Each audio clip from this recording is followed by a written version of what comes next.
Skip to Loafer is so sincere in wanting to show a healthy, nuanced high school life. The title falls into the categories of romance, slice of life, and comedy, but I don't think any of them actually describe the manga. A detailed and complex character study is how I'd describe it. The main character, Mitsumi, moves from Japan's countryside to go to high school in Tokyo. She's very straightforward, always kind, really compassionate, and great at studying, but has a hard time picking up on social cues, and sometimes takes up too many responsibilities. On her first day of high school, she gets lost and meets our other main character, Sosuke, who becomes her very first friend. He, on the other hand, is very aware of social cues. He's also understanding and helpful to everyone around him, but at the same time, there's always something bothering him under the surface, so he's unable to relax. Their dynamic is explored in many different ways throughout the manga and puts them in all kinds of interesting, for us, the readers, situations. On top of that, they constantly reflect on themselves and the world around them,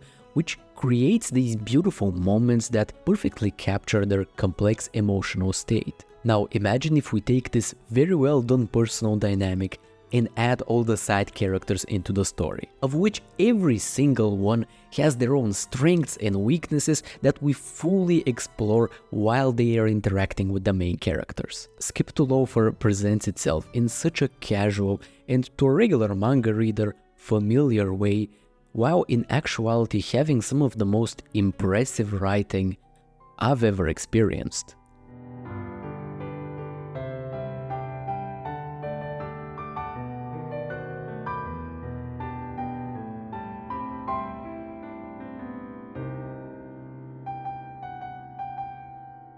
The story isn't particularly alternative or concerned with highlighting a specific aspect of life, which are all qualities that I attribute to the best mangas I've ever read. Everything in here is mostly straightforward. Mitsumi truly just has an average high school experience. We follow her as she tries to socialize and eventually makes friends, when she's choosing which club to join and when she's preparing for the sports festival. These are very grounded, simple plot lines, and that's exactly how they're portrayed up to a point. While she's socializing, Mitsumi finds herself in a difficult situation where she starts overthinking how to get close and even have fun with her peers. And that's when she takes a step back, leans on her well-built foundation as a human, and reevaluates her worry. And then she goes back and is able to have fun with her friends, and naturally things just work out. All that happens in 8 pages. For the rest 41,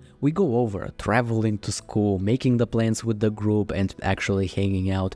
So it's not like there is some setup, then Mitsumi grappling with herself for an entire chapter, and then a neat conclusion. Every time the manga pulls back and provides us with some insight into the character's thought process, it's integrated very well into the casual flow of the story. When choosing which club to join, our main character shows one of her upperclassmen how to chill out from time to time.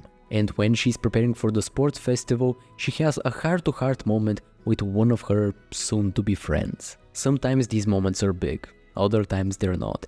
And in all cases, they are what ties together the character studies that the manga is comprised of. But obviously, like I said, they don't really exist on their own. In fact, they work so well because they're woven into the day-to-day life that our cast goes through, which gives us a lot of passive information to interpret. The detail in the character study comes from all the extra context we observe. And the complexity, well, to really understand that, we have to go over a couple things first. One of the most common opinions people have about the manga is that the characters feel like real people. If a friend recommends this manga to you, they will start with that. If you look at the My Anime List reviews, it's mentioned in like every other review. And the reason for that is the story is crafted with a very specific rule in mind.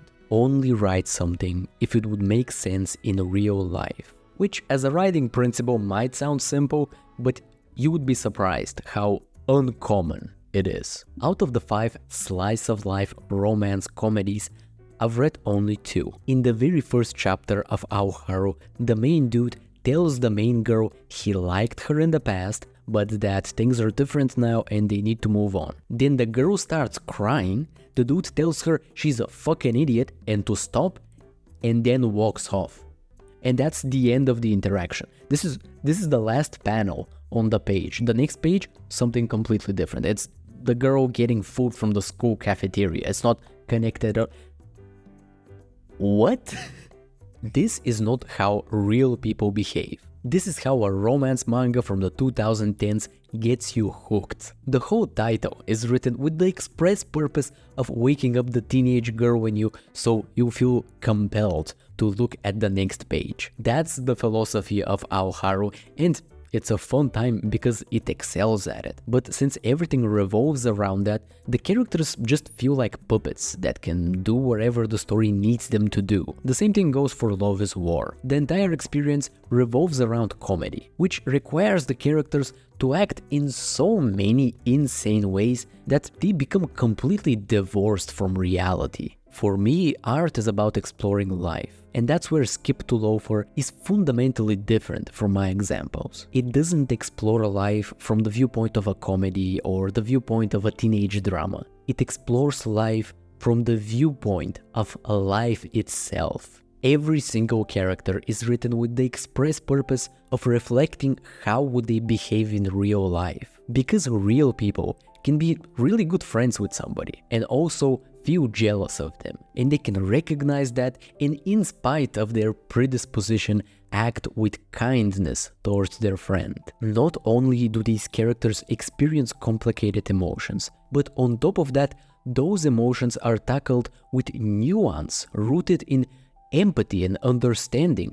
That's why the cast feels like real people, because they're written in a grounded and intelligent way. Now, please don't get intimidated by my ramblings, because just like how the complicated moments are woven into the relatively simple story, the nuance character exhibit is presented in a very casual way. Where the complicated part comes in is when you try to dissect and analyze different things. But when you're actually reading, everything happens in a very natural way and is really easy to understand. Throughout my manga reading, I've liked a lot of characters even though they don't have that much going for them depth-wise. But I just liked their vibe and their charm. All of Skip to Loafer's characters possess that very same sauce. Obviously, their depth helps, but even outside of that, they're cute, they're wholesome, they're relatable, they're just charming on all fronts. Also, what really helps is all the cute and personable ways they're drawn in. The little faces they make when they're happy or embarrassed,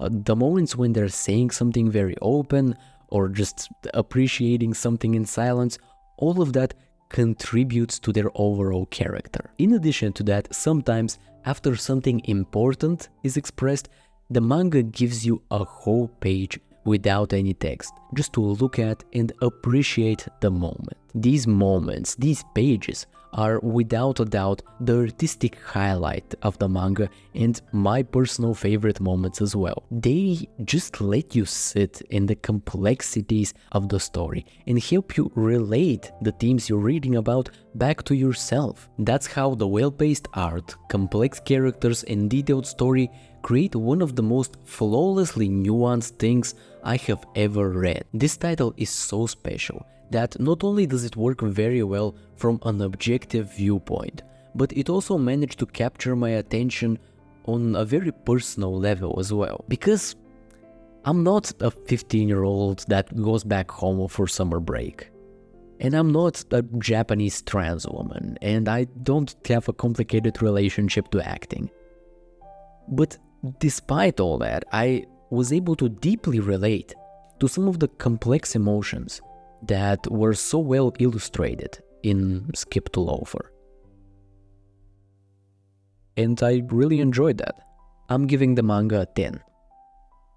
Maybe it's a strong 9 to a light 10, but it's still a 10. I've had a tough time deciding the score for this one, because at the end of the day, this, what you're watching right now, is a surface level review, and I just simply don't have enough time and I don't go in depth enough to provide a quality argument that this manga is a masterpiece. Also, rating a narrative so highly while it's still ongoing and actively developing is kind of a goofy move, which made me reflect back on like giving scores in general, and I went through all of the motions I go through every time I really like a manga. At the end of it all, I decided that I'm not rating and I'm not giving a score for the manga based on its virtue, but I'm more so rating my enjoyment while reading, analyzing, and writing about it.